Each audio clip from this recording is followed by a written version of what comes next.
35 vite durim. Këto 35 vite kemi doruar mashtrimet e tyre. Këto 35 vite kemi doruar gënjeshtrat e tyre. Këto 35 vite kemi duruar praktikën e tyre. Asnjë gjë, asnjë projekt, asnjë sipërmarrje që është marrë përsipër nga këta, qoftë nga Sali Berisha, qoftë edhe nga ky, asnjë nuk është kryer me sukses deri në fund. Të gjitha është vjedhur, është abuzuar, është mashtruar.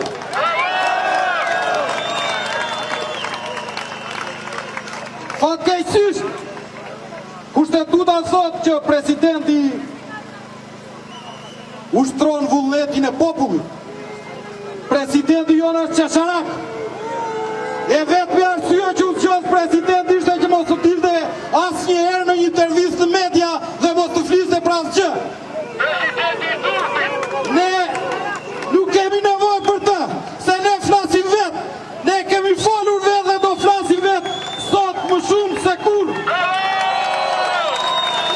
Motra dhe vëllezër, ky nuk është një protestë e thjeshtë. Kjo është një protestë që vjen pas 3 dekadash e gjysmë.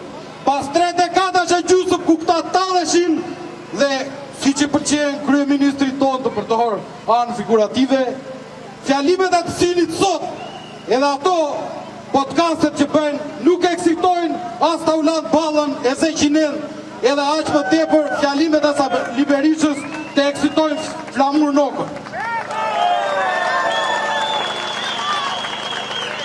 Edi Rama, ti po kërkon të ndërtosh një narrativ të re. Përdore fen që nuk ka turp më të madh për shqiptarët të kujtosh fen.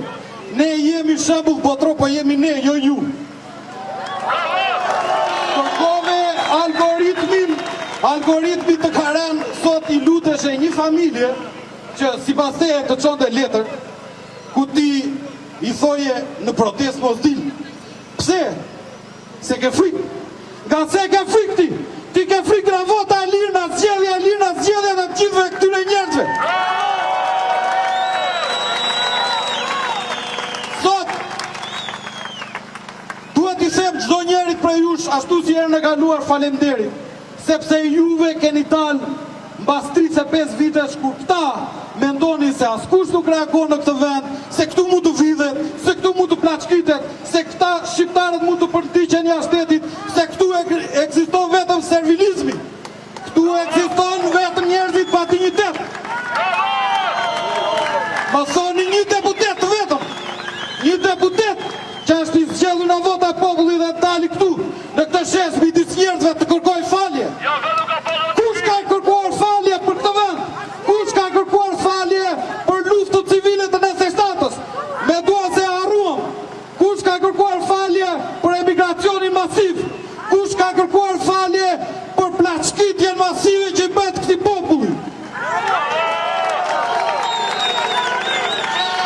Këta premtojnë Europë. Qa standardi plotëson ti për Europën? Ti nuk plotëson as standarde më minimale. Ti s'ke vendosur minimumin jetik në këtë vend. Ti në vendi që prodhohet gjithçka, kosta e jetesës është më e shtrenjtë se kudo. Çdo gjë është më e shtrenjtë, bujqësia është për tokë. Pse? Se ne prodhojmë gjithçka, si ka mundësi? Sepse jeni ju që gjithmonë keni sabotuar këtë ekonomi, këtë popull.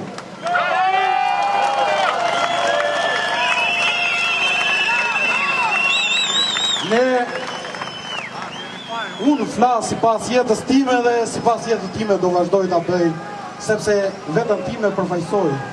Ti na kërkon llogari, ne pse të kërkojmë llogari ty?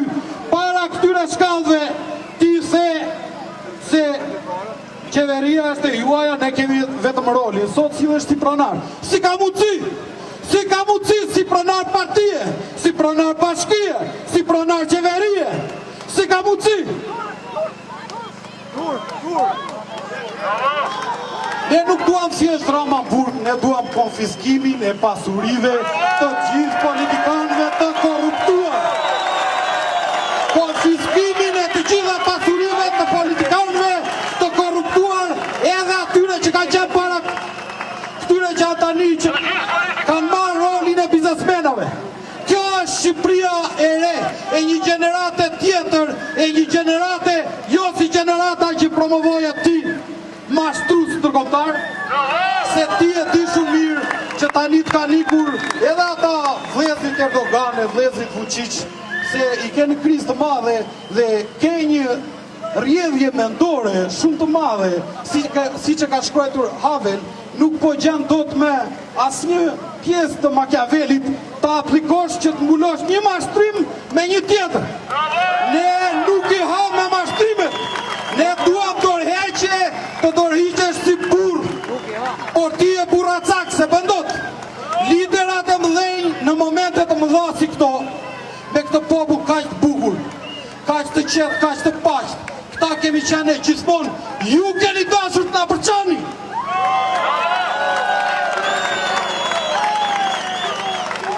Jepe dorëheqjen për këtë popull se në ti sërish do rëzohesh. Sot, pavarësisht në këtë protest, ne nuk mund t'jemi gjithë, po kudo, në çdo vend, në çdo familje, në çdo qytet dhe fshat të Shqipërisë, në çdo vend të botës ku ka shqiptar, 80% atyre përveç servilave që ti mban, janë kundër teje dhe po dalësh nesër në zgjedhje, nesër është funerali yt politik.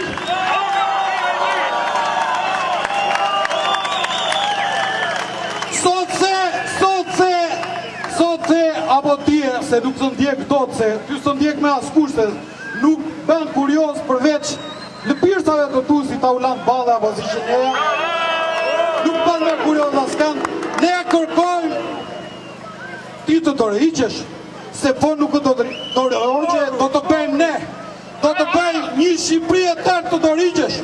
Ky shesh, Shqipëria gjitha është kundër te, kërkon dorëheqjen tënde, ti kësh sa më parë, ti kësh me atë pak nder që të ngelu, dorëhiqu, dorëhiqu.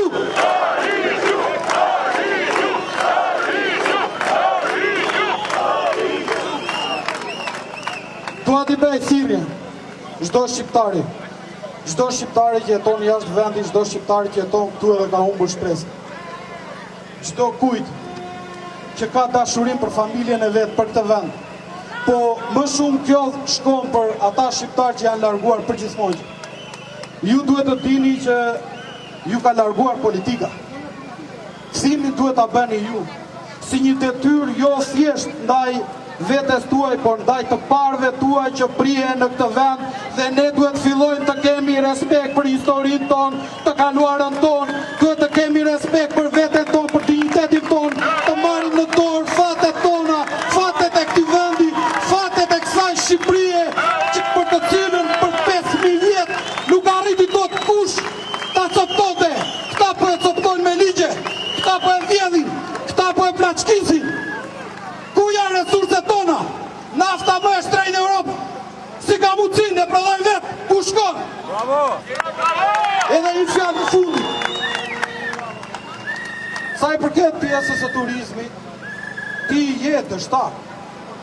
Ato të gjitha facilitetet, të gjitha shtëpisat, hotelet, përveç hoteleve dhe rezortve të oligarkëve të tu, të gjitha tjera të kemi ndërtuar ne. I ka ndërtuar ky popull, i ka ndërtuar ky popull të cilin e ke manipuluar, nuk i ke dhënë as letrat për një tokë që s'ja ke dhënë ti, s'ja ke falur ti, e ka pasur të familjes, apo e ka plerë, ju i keni mbajtur peng, vazhdoni t'i bani peng. Nëse ti nuk ikën, ne do mbajmë peng të shesh dhe do mbajmë peng tërë Shqipërinë, derisa ti të mbushet mendja dhe t'ikësh.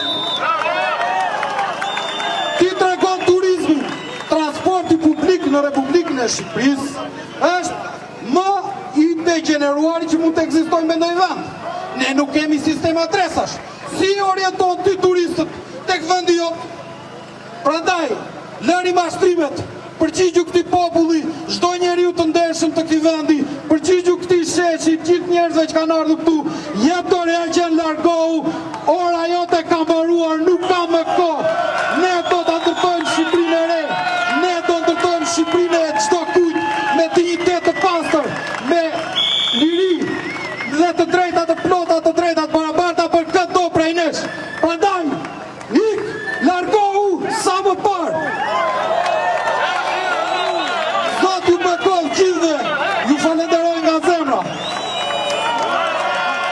Shqipëria, rrofshi shqiptarët jemi të mrekullueshëm, askush s'është i ne jemi gjithçka në këtë Ballkan të lirë, në këtë Iliri.